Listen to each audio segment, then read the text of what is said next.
Tammy, it just seems like an amazing amount of time to have to confront this. Has she ever been depressed by it or saddened, or does she always amaze you with her positive outlook? You know, to say she never is depressed or upset about it would obviously, she would be superhuman. But I can say that she always says to us, I'm going to stomp my feet today because I'm having a bad day, and then I'm going to get over it.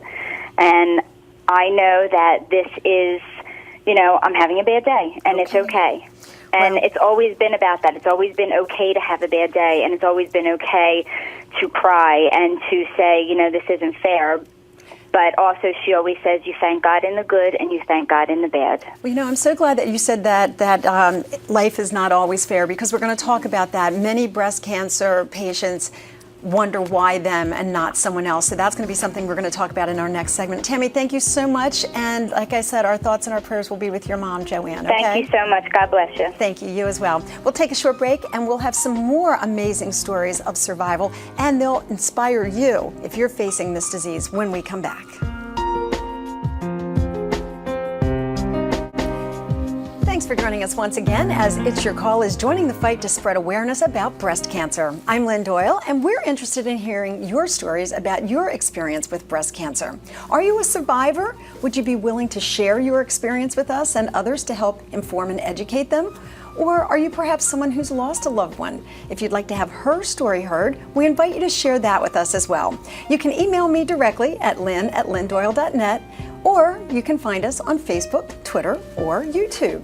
Joining us now are more survivors who are equally as inspiring as our earlier guest. Meet Lisa Barsky. She's a 7-year breast cancer survivor. She had just reached her 5-year milestone when her husband was diagnosed with prostate cancer. They both use the services of the Cancer Support Community of Philadelphia, and they are now volunteers there.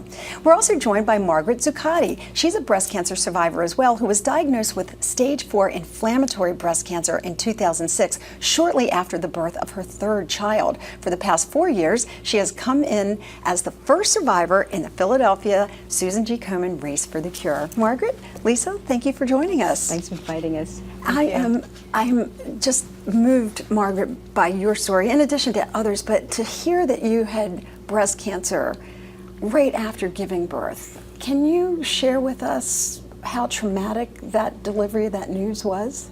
Well, for anybody who's had a child, that's an exciting, busy, exhausting time in your life. And I was breastfeeding and felt a lump while I was breastfeeding and really sort of poo-pooed it and thought it was nothing, and it didn't go away. And at the time I was 37, I'd never had a mammogram, and my doctor said, well, why don't you come in and we'll check you out. And I really, all along, I thought, this is nothing. It never occurred to me that this could be a problem. But a mammogram led to an ultrasound, led to a biopsy, led to the doctor who did the biopsy that day, without even getting the results back, saying, based on your presentation and what you've told me, I can tell you that you have breast cancer, and we need to learn more. When you heard those words, you have breast cancer, did you fear that you might die from it, or did you have the attitude that I will be able to beat this no matter what the news is? Well, when I was in the doctor's office that day, I hadn't even brought anybody with me. I had my 3-month-old in his little car bucket seat, because it didn't occur to me that I'd learned something this heavy right away. And so I recall going out into the parking lot and telling my husband to find a quiet place where we could talk. And I told him, and it was when I told the news to my husband that I think I felt the air rush out of out of my lungs, and that it really hit me hard. And yes, questions of my future came rolling at me faster than I could have even begun to imagine, but there was still so much more to learn. I didn't equate that with the end. And you took it upon yourself to become an advocate for your own health, to learn everything that you needed to know about the kind of cancer that you had? Yes, I was so fortunate. My sister-in-law and her husband were both doctors at the time, and they took me under their wing and helped me to understand what was going on, and we moved forward as quickly as we could to get a full diagnosis, because breast cancer does not run in my family, and I'm the youngest of 5 girls, and so it seemed amazing that this was happening. But as anybody who's gone through the cancer experience can tell you, one test leads to another, and that waiting is almost worse than the results sometimes, because the insecurity is so overwhelming. But we moved forward, and we did what we could, and then decided to move forward in getting the best treatment possible. And that's exactly, Lisa, what you did. You actually embraced a different kind of philosophy in battling your cancer. You don't actually call it a fight, do you? You call it a dance. Yes. Explain that for us. Well, I'm a very nonviolent person, and the battle imagery and living with the enemy just didn't work for me. So I imagined myself dancing with cancer, and I don't like to dance, and I'm a lousy dancer. But sometimes it'd be like the jitterbug, and sometimes it'd be like a slow waltz, and sometimes it'd be the tango, and cancer would let me down for the dip and then drop me. Oh. And there I was on the dance floor. So who was leading, the cancer or you? We were in it together, and I couldn't control it, but I did not want it to get my spirit. And each time I was on the floor, I would just kind of, what can you do? I'd dust myself off, I'd try to get up and get back dancing. What was your prognosis when you were first diagnosed 7 years ago? I was very fortunate. I detected it early, and I treated it with a mastectomy and threw everything at it that I could.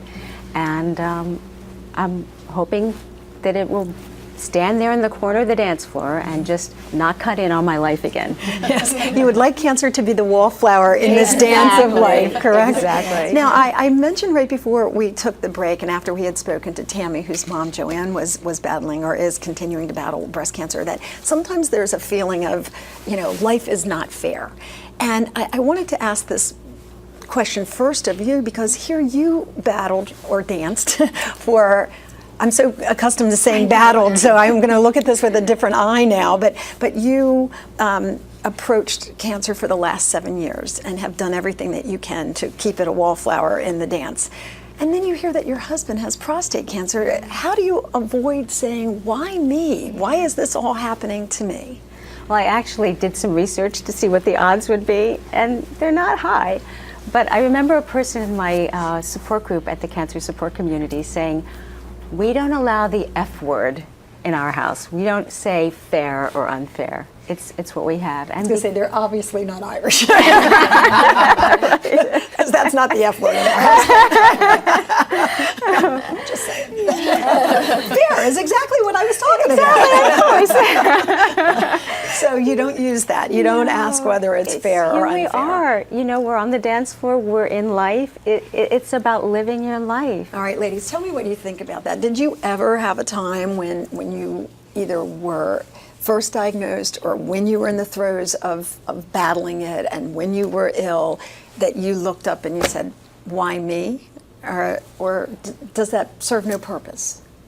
I've definitely had moments where I questioned why me. I think the one that stands out the most, and I feel terrible about saying this, but all of my family, the women in the family, most of the women in the family had gotten the BRCA1 test, and I was the only one, aside from my mother, who had tested positive, and I just couldn't understand why did I have to test positive and not my sister? Why was I the one to test positive? Why was I the one to get cancer? Not that you want them to not have that I it, wanted but you her to just have it. wonder what, why did the odds Yes. fall here? The odds don't fall that way when you're playing the lottery, do they? No. Never with the good stuff. No. So how did you deal with that sense of? And I think for me, I didn't think about fair because I came from the mindset that breast cancer was prevalent in my family and it occurred in women at young ages. So I approached it more as not, is it going to happen? but when. And I think because I had this expectation that breast cancer would enter my life at some point, the fair part just wasn't in the front of my mind at all. Well, if anybody was going to ask why, I would think Margaret, having just had a baby, it's like I have a new life I'm responsible for, not